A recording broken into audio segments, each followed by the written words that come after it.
So, I want to tell you guys about why I quit my business and why sometimes that's actually the smartest thing that you can do. And I know everyone's always like, never give up, grind till you die, entrepreneurship is everything. But honestly, that's not always reality. So let me just tell you my story, and maybe it'll help some of you who are going through something similar right now. Who knows? All right, guys, welcome back to Straight to the Point. I'm your host, Tristan Guerrero, and today we are getting right into it. All right, I was working as a real estate agent, right? And bro, I was not happy, like at all. I'm calling people literally hundreds of times a day, cold calling, trying to get leads, doing all this sales shit, and it's just wasn't working for me anymore.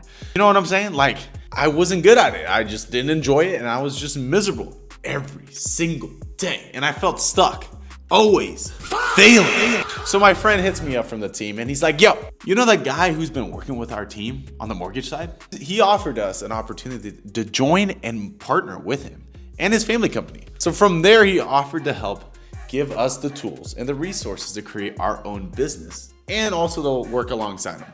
And I'm thinking, anything's better than what I'm doing right now. I'm like, bet, let's do it. So I cut ties with my last real estate team, which was scary as hell, by the way.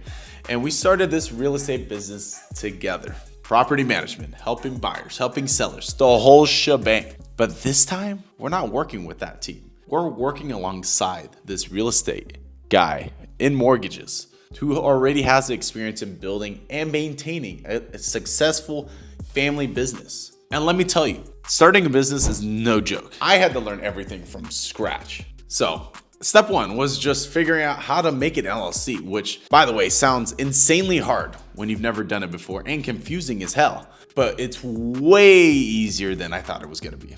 I also had to learn all this legal stuff, how to make it profitable, who in our partnership was responsible for doing what, how to actually run a business properly. And so after a few months of doing this business together with my friend, it wasn't like the business was failing or anything. We were actually doing pretty good. We were making money. We had properties to manage. We're helping tenants. We're getting real estate deals done. On paper, everything, it looked good. But bro, I was getting burnt out, like really burnt out. Like the type of burnt out where you feel stagnant, like a plateau type feel, and every deal we closed, new loan we brought in, new tenant we helped, property we helped managed, to me, it did not feel fulfilling or satisfying in any way. And I remember this one time, and this is when I knew I was in trouble. We had this plumbing issue at our property. A sewage line backed up and literally sewage shit everywhere, flooding the floor on the first floor of that house. And the tenants were standing in that sewage water, calling me, freaking out, like who wouldn't? So I'm trying to coordinate with the contractors. The tenants are blowing up my phone because they're pissed. Like, I totally get that. I'm just thinking, is this my life now? And it wasn't just that one incident. It was everything, combination of everything. Dealing with tenants who don't pay rent, contractors who show up whenever they feel like it, emergency calls at weird hours, even getting those text messages from tenants about how we need to remove the turf from the front patio. Like, bro, what are you talking about? I wasn't passionate about it anymore. And so around this same time, I was about to technically go homeless after my lease ended. And I had a nice setup in San Clemente. I had it all teed up for me to move into. So when I got close to the end of my lease, I was ready to move in. But the only thing was, the family currently living there was not. So 2 weeks before I'm supposed to move out and then move into this place, I realized reality hit me that I may not have a place to go to. I hit up this real estate investor guy I knew. This guy who builds ADUs, fixes up properties. And I'm like, yo, I need help.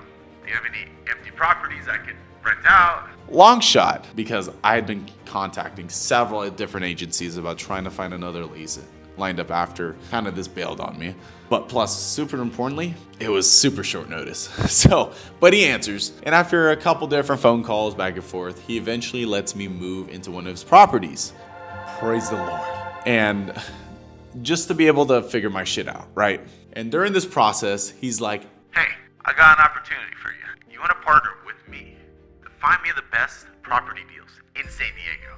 And in my head, I'm like, whoa, wait, no way, yes, I'm gonna help you out. But in reality, this is how I responded.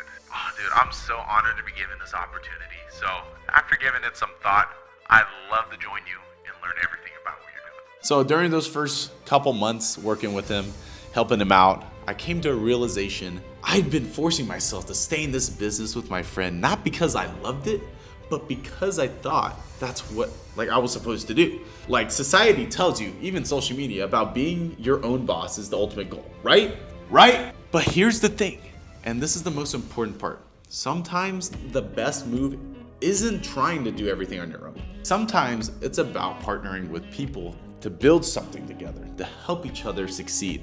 And at that time, I thought I'd made the best decision for myself. Then I realized with what I wanted to do wasn't aligned with that business, nor did I feel like I was supposed to be doing that. So I made the decision at the start of this year. I told my business partner I was gonna be out of the property management thing. I wanted to part ways with him and dissolve our business we started. And so I took this opportunity full time and partnered with this real estate investor guy to learn the whole ADU game. Best decision I've ever made to this day. And look, I'm not saying you should quit everything the moment it gets hard. Starting a business is supposed to be challenging. You're supposed to learn new skills, deal with problems, push through those difficult times. But never give up, even when it's not working, even if you're not passionate about it anymore. That mentality, that's what these gurus are yapping about online. That's fake. It's not realistic. You're passionate about what you're doing, you'll push through the hard times because you will believe in what you're building. But if you lost that passion for months on end and you're just going through the motions just because you think you're supposed to, that's different. The key is, don't just quit out of nowhere. If you don't have anything lined up, okay, that would be stupid, especially if your business is profitable. But if you get into an opportunity to partner with someone who can help you grow in the direction you're actually excited about, don't be afraid to take that. Success isn't about being an entrepreneur on your own. Sometimes it's about finding the right people to build something you're passionate about with. Let's partner together. Let's build something together. We're helping each other out. How do we work together to help each other succeed? So if you're watching this, you're in a similar situation. Maybe you started something that looked good on paper, but now it's just, you're not feeling it anymore. It's okay to pivot. It's okay to find partners who can help you grow in the ways you couldn't do it on your own. Shit, I quit my business. I'm happier and more successful than I've ever been. Not because I gave up, but because I finally started working with people who could help me do what I'm actually passionate about. So yeah, that's my story. Sometimes the best move is finding the right people to build it with. But let me know in the comments if you've ever been in this similar situation before. I love to hear your story. And that wraps up this episode of Straight to the Point. I'll catch you guys on the next one. Let's get it. Deuces.